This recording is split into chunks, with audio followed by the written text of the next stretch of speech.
Thorn. I'm a composer, pianist, and organist, and I'm here today to talk to you about hymn improvisation on the organ. The thing that makes us different and distinguishes us as American organists is that we have hymns in our hymnal as the body of work that we improvise on. The German organists have the chorale tune, and the French organists have the chant, Gregorian chant. Now, the German organists will take the chorale tune and improvise on it in the style of one of the great Baroque composers. Let's say, of course, Bach as the greatest. And I'll demonstrate just a little with the melody to Ein feste Burg, a mighty fortress is our God.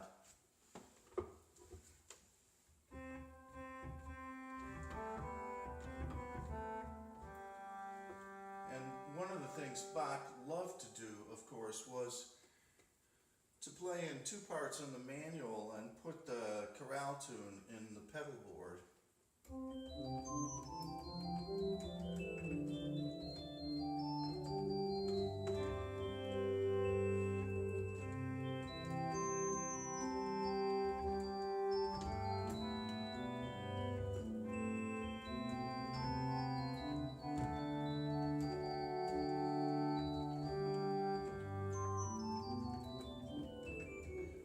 Etc. And of course, he was much more brilliant at that than I am, but that just gives you an example. Now, as to the French organists, they will take a plain chant, probably the one we're most familiar with is Victimae Pascali, the Christ the Saving Victim, and that tune is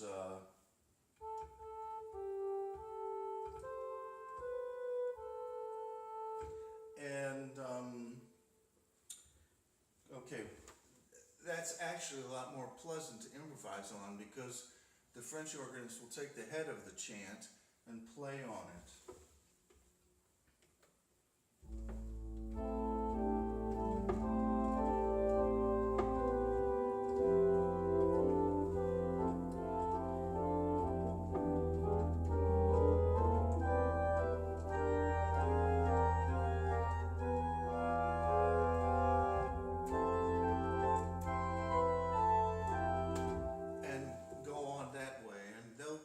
Build it to a great climax, and a lot of them, ones that I've heard, will fade out quietly. Okay, so we American organists have hymns, and in general, hymns are a much more melodic type of composition. For instance, here's a little of How Great Thou Art.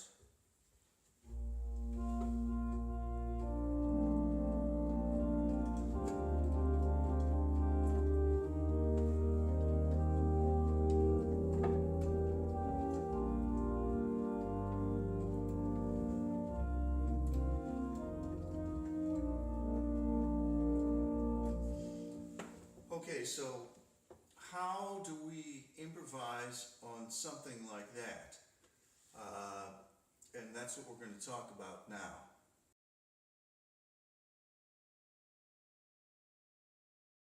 For purposes of demonstration, I'd like to take a hymn that we all know very well, and which is Amazing Grace. It's very important that the hymn you improvise on you have from memory, okay? And we all know this tune.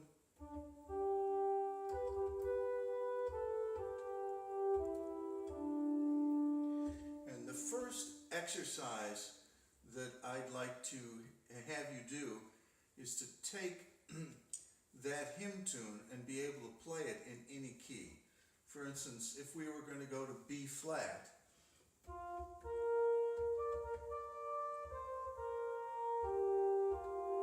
or let's say we wanted to take it to D flat major.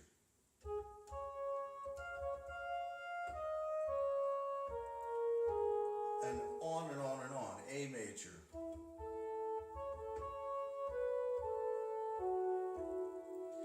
So the first thing that you want to do is take the entire hymn, I'm just playing the head of it, and play just the melody itself in all 12 keys.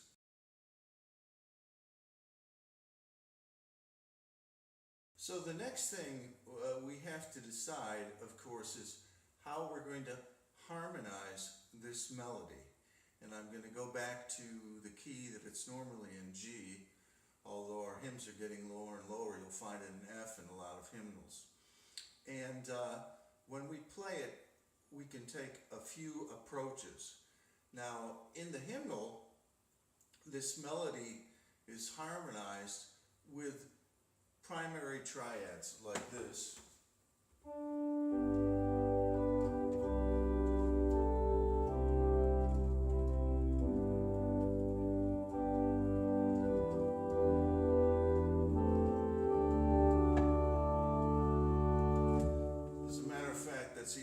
Fancier than what you find in the hymnal. And let me say, I've learned from hard experience that when you're accompanying the congregation, play what's written in the hymnal. This is for the purposes of improvisation. Now we can start to get a little fancier with this diatonic method by just moving the chords a little more. Something like this.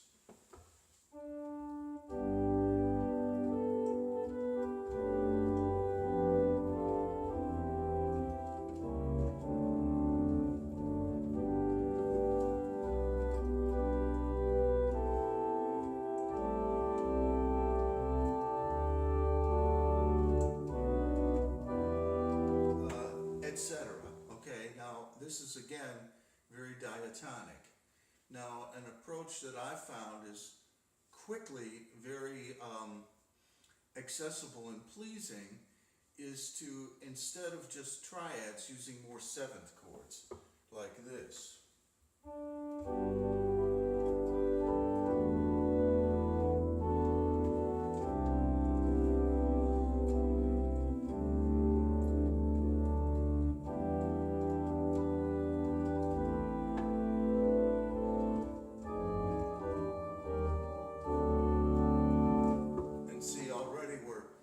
Flushing out the vocabulary. But again, don't use this kind of stuff when you're accompanying the hymn.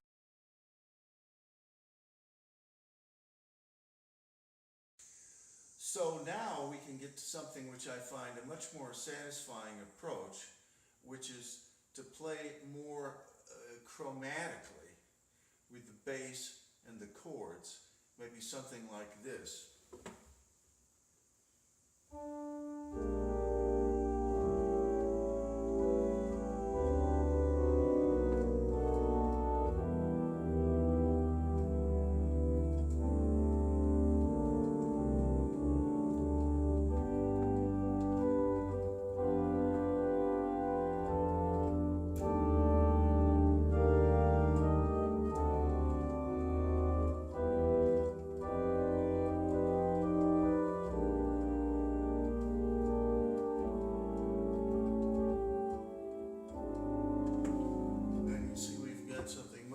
Interesting, and especially to the professional listener or the concert goer. And this is a style, of course, we'd have to talk about much further. You're not going to just get it from this, but I'm trying to give you a demonstration.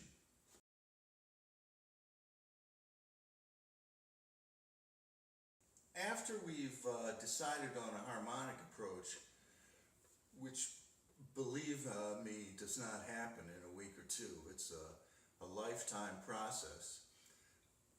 Then we go on to deciding in what kind of style and form we're going to play the improvisation in. And we can't do this without ignoring where, for instance, in the service, unless we do have the luxury of improvising on it at a concert, we're going to play it. So the situations where we will improvise in an American service would be 1, the Prelude, 2, the Offertory, or maybe 3, the Communion, and 4, the Postlude. Okay, now the Prelude can start quietly and build, but end quietly. And so we might want to play an introduction, play the hymn in a quiet version, then build up and fade out. So I'm going to start with a little introduction, play the hymn, and build a little for you to what might be the middle point of this.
That's a shortened version of what I might actually do in the service. Depending on the size of your congregation, you might be asked to play for 10 minutes in the beginning. You might want to take 2 hymns or 3 hymns and do something like that.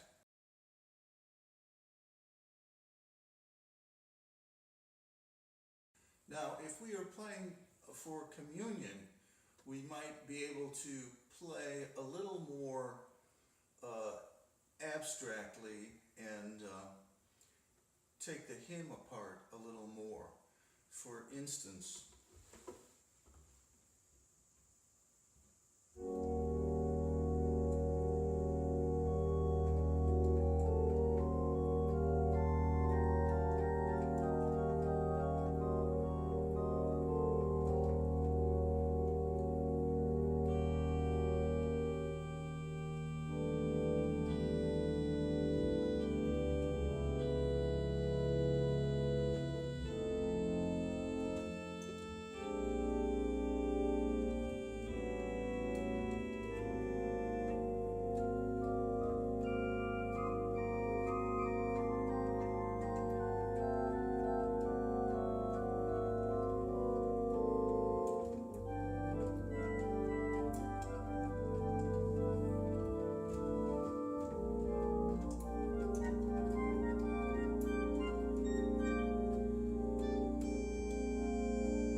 in something like this kind of style.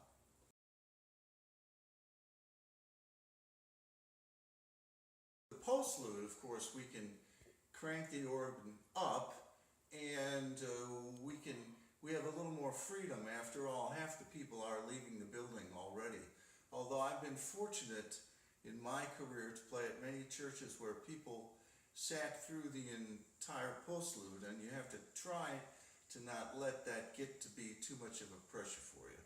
But that, we might play something like this.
That should get everybody out of the door.